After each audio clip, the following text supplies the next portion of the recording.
up late last night, following the debate in the House of Commons. I have a lot of respect for the parliamentarian and political life in the UK, but it is very challenging and very stimulating to follow these debates every day. So good morning to all of you. You have entitled the breakfast discussion "Deal or No Deal?" That is the question. The state of play of the Brexit. Let's not forget first that we have already an agreement. We have already a deal. And it was concluded by Theresa May and the British government and the European Council and the European Parliament on 25th of November last year, 4 months ago, both on the terms of the withdrawal agreement itself and the framework of the future relationship, which is, in my view, much more important and much more interesting than the divorce. And the EU, I can tell you, put lots of effort in concluding that agreement, lots of effort. We have been respectful of UK choices. We tried to make sure that the UK could leave the EU in an orderly manner on the 29th of March, just as the UK has foreseen itself. And let me just make a point very clear. If the UK still wants to leave the EU in an orderly manner, this agreement, this treaty, is and will be the only one. However, the package that we agreed is still being debated in the House of Commons. There were a number of important votes again last night, and I presume that the debate will continue. Last Friday, the House of Commons voted on the withdrawal agreement, separated from the political declaration, as you mentioned, and the majority of MPs vote against. Some MPs have stated that they agreed with the withdrawal agreement, but they cannot vote in favor of it in the absence of a closer economic relationship. The House of Commons also consistently rejected leaving the EU without an agreement. However, ladies and gentlemen, the only way to avoid a no-deal Brexit, is and will be through a positive majority. We should continue to make this point in the public debate. Since there was no positive majority for the withdrawal agreement before 29th of March, the Article 50 period has been extended until 12th of April. The European Council was clear. The UK should now indicate a way forward or indicate a plan, and more than ever today. I see 3 possible situations in advance of the European Council called by President Donald Tusk, planned for the 10th of April next week. Number 1, there is a possibility of a successful, meaningful vote in the coming days. Still, the House of Commons did not manage to find a majority again last night in its second round of indicative votes. We will continue to follow how the process unfolds in the UK. On our side, we have always said, and I repeat, that we can accept a customs union or a relationship along the style of the Norway model. In fact, however, the political declaration today can accommodate all of these options already. It leaves the door open for a variety of outcomes. But if the UK so wishes, we are ready to rework the political declaration as long as the fundamental principles of the EU are respected. In any case, should the House of Commons vote in favour of the withdrawal agreement, this would not be the end of the process in the UK, which would still have to organise a long series of votes for its formal ratification. I would expect that the European Council would not have too many difficulties to agree on a short extension for this process of ratification to take place. But it's up to the leaders. It's not my decision. On our side, the European Parliament also needs to ratify the withdrawal agreement, and this is necessary but also sufficient condition for the orderly withdrawal of the UK. Ladies and gentlemen, if the UK Parliament does not vote in favour of the withdrawal agreement in the coming days, only two options would remain: living without an agreement or requesting a longer extension of the Article 50 period. It would be the responsibility of the UK government to choose between these two options. No deal was never our desired or intended scenario. No deal was never my desired or intended scenario. But the EU27 is now prepared. It becomes day after day more likely. Since December 2017, the Commission, the Secretary General Martin Selmayr, under the authority of the President Juncker, has reached out to all economic sectors and stakeholders. In particular, we have published 90 notices to help all businesses and stakeholders prepared in all sectors.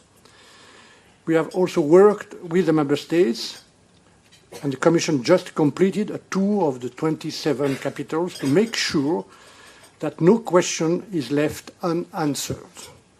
National administrations recruited new custom officials. They created new border inspection posts for sanitary and phytosanitary checks. They granted new licenses for financial services. At EU level, we have tabled 19 legislative proposals, and 17 of these 19 have been approved, so the Union will be ready to manage any disruption for the public and businesses in the EU27. All these measures are temporary, limited in scope, and adopted unilaterally by the European Union. The aim of these measures is to protect European interests, not to negotiate mini deals with the United Kingdom. For example, just one example, in order to avoid major disruption in aviation, the EU adopted a regulation allowing certain air services between the UK and the European Union for a period of 12 months, and on the condition of reciprocity. This proposal ensures basic connectivity. We have also now an approved EU regulation on protecting the social security rights acquired before the withdrawal date. Only two measures are still pending on the 2019 budget and on an expanding British nationals for the requirement of having short-term visas. Being prepared for no deal does not mean that there will be no disruption. Not everything will be smooth. There will be problems. Being prepared means that all unforeseen problems should be manageable on the EU side. Finally, it is a second option. The UK may ask for another extension. Such an extension would carry significant risks for the EU. Therefore, a strong justification would be needed. Many businesses in the EU warn us against the cost of extending uncertainty. There would also be a political cost. In any case, if the UK is still a member state on the 23rd of May, it will have to organize the European elections. It will have to nominate a member of the next European Commission. The UK would stay longer as a member on its way out. At the same time, it would prepare its own future, for instance, in global trade, on British agriculture, on financial services, to name but a few. In short, a long extension could have an impact on the EU's space of think and could pose a risk on our decision-making autonomy. Ladies and gentlemen, over the last days and weeks, the no-deal scenario has become more likely. But we can still hope to avoid it. Our objective remains to ensure an orderly withdrawal, which will create the trust we need to build an ambitious and sustainable future partnership. In our political declaration, we agreed on a broad future relationship with a free trade area, sectorial cooperations, for instance, in aviation, university cooperation, research, police and judicial cooperation, and cooperation in foreign policy, external security, and defense. In an unstable world marked by new challenges and geopolitical tensions, a close cooperation is our common interest in any case. Ladies and gentlemen, if we achieve this objective, we would have succeeded in managing the negative consequences of Brexit. But we also need to draw lessons of the from Brexit. It is a question I tried to answer to some more detail in a speech at the College of Europe in Natolin last Friday. We must indeed ask ourselves why in 2016 52% of the British people voted to leave the European Union. Why so many of the younger generations who are pro-Europeans did not come out to vote, and why Europe was misunderstood and unpopular with an overall majority. Of course, there is the ideological view of those who argue, and will always argue, that one nation alone is better equipped to succeed in global competition than a union of 500 million consumers and citizens and 22 million businesses. Of course, in the referendum campaign, there was misinformation. There was also a terrible lack of debate, not only in UK, on the consequences of leaving behind 45 years of cooperation and joint projects. We see today the consequences of that. There were people who attacked core achievements of the EU, such as free movement of people and EU citizenship. But that is not all. There is also the feeling that Europe, its governance and institutions are not responding to legitimate concerns. A Europe that does not prepare for and protect against the excesses of globalizations. A Europe that has for too long advocated economic freedoms without paying enough attention to the social and environmental consequences. A Europe that has not been able to fully control its external borders, nor stand united in the face of migration and refugee crisis. A Europe where we have often abandoned jobs and industry without creating the condition for new ones. And above all, the feeling that Europe does not answer the dreams and all the promises of a better future for all Europeans. And this view is not unique to the UK. We need to listen, we need to understand where it comes from, and we need to respond. Acknowledge that Europe has sometimes been wrong. Discover a Europe that allows each nation, people, citizen to feel protected and part of a collective ambition. Ladies and gentlemen, the history of the European project, or where it has been successful, is in fact quite simple. It is a story of when Europe has chosen to be an actor rather than a spectator of the great, often brutal transformations of the world. An actor rather than a spectator of its own destiny. It is when we have chosen to assert a common sovereignty where the nation-state alone is not enough. It is where we have pooled resources across the continent to deliver on common European goods. Think back just 1 minute. The European Coal and Steel Community in 1951 consolidated peace and rebuilt our industry. The Common Agriculture Policy, launched in 1962, helped again food sovereignty and never leave hunger and ration books. Our cohesion policy, developed since 1988, thanks to the President Delors, brought new member states into the fold with promises of solidarity and shared prosperity. And the reunification of our divided continent is one of our greatest achievements.